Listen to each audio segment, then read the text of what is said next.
எல்லாருக்கும் வணக்கம். எல்லோரும் எப்படி இருக்கீங்க? நல்லா இருக்கீங்களா? நான் பெரிய வீடியோ போட்டு ரொம்ப நாள் ஆகிடுச்சு. இன்றைக்கி நான் ஸ்லீவ் கட்டிங் தான் உங்களுக்கு சொல்லி தரப்போகிறேன். பாருங்கள், பிடிச்சிருந்தா லைக் பண்ணுங்கள், ஷேர் பண்ணுங்கள், கமெண்ட் பண்ணுங்கள். இந்த டிசைனில் வந்து நிறைய பேர் தைச்சிருப்பாங்க, பார்த்துருப்பீங்க நீங்கள். இப்போ நம்ம பார்க்க போகிறது வந்து ஸ்லீவ் கட்டிங் தான். ஸ்லீவ் கட்டிங் போட்டுட்டு நான் உங்களுக்கு தைக்கிறது சொல்லி தரப்போகிறேன். பாருங்கள், சின்ன கை தான் இது. எம்மிங்க்கு நம்ம விட்டுடும். எம்மிங் வச்சுக்கலாம், இல்லை மடிச்சும் தைச்சிக்கலாம். எம்மிங்க்கு மார்க் போட்டு சைடில் ஆமலுக்கு மார்க் போட்டுரும். ஸ்ட்ரெயிட்டாக எம்மிங் அளவுக்கு நம்ம தையல் போட்டுறதுக்கு மார்க் போட்டிருக்கோம். இப்போ வந்து மேலேயும் மார்க் போட்டுட்டோம். ஸ்லீவ் அளவு எவ்வளோ தேவையோ அது. ஸ்லீவ் லென்த் எவ்வளவோ அவ்வளோ எடுத்துக்கிட்டு நம்ம வந்து மார்க் போட்டுடுறோம். எக்ஸஸ்லாம் கட் பண்ணிவிட்டு அக்காத்து பண்ணிடுறோம். நமக்கு தேவையான அளவுக்கு எம்மிங்க்கு எல்லாம் தையலும் போட்டுக்கலாம் சொல்லியிருக்கேன். இது வந்து நம்ம தையல் தான் போட போகிறோம். ஏன்னா இது வந்து நம்ம லேஸ் வைக்க போகிறோம் இல்லையா, அதனால் வந்து தையல் தான் போட போகிறோம் மடிச்சுட்டு. இப்போ வந்து லைனிங் பீஸை வந்து 4ஆக மடித்து போட்டு கட் பண்ணிட்டோம். இப்போ வந்து அதேமாதிரி தான் உங்களுக்கு வந்து ப்ளவுஸ் பீஸை வந்து சாரியோடதை வந்து நான் வந்து திருப்பியும் வந்து கட் பண்ணுறேன். 4ஆக மடித்து போட்டு லைனிங் எவ்வளவோ அதோட ஒரு 1/2 இன்ச்சு எக்ஸஸாக நம்ம கட் பண்ணிக்கணும்.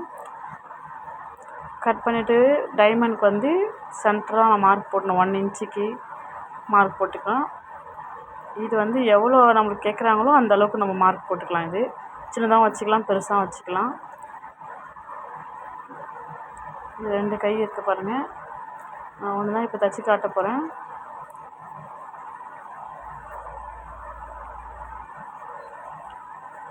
ஸ்லீவில் வந்து சென்டராக வந்துச்சு. முதல்ல வந்து டைமண்ட் மட்டும் நம்ம மார்க் தைச்சிக்கணும். இது புதுசாக பழகிறவங்களுக்கு தான் இது வந்து கொஞ்சம் ஈஸியாக இருக்கும்.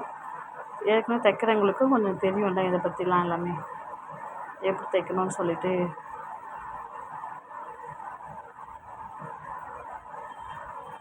இப்போ தைச்சிட்டு நம்ம அப்படியே உள்ளே வச்சு திருப்பிக்கணும். முதல்ல இதை மட்டும், டைமண்டை மட்டும். அப்புறம் வந்து நம்ம லைனிங்கும் ப்ரெஸ் பீஸும் தைச்சி மடித்து தைச்சிடணும்.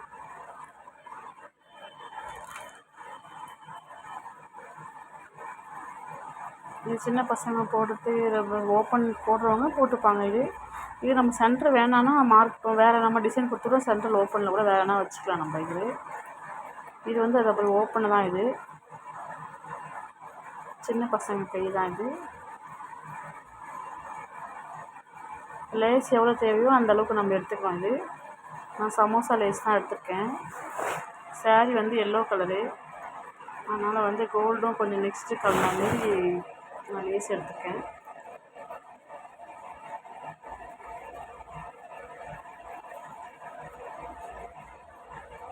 டைமண்ட் சுற்றி அப்படியே தைச்சிட வேண்டியது தான். நம்ம பொறுமையாக தைக்கணும்.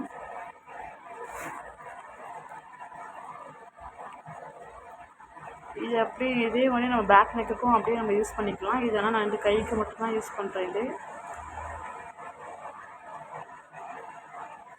கை மட்டும் தான் போட்டிருக்கேன் இந்த வீடியோவில். பேக் ஃப்ரண்ட்லாம் போடலை.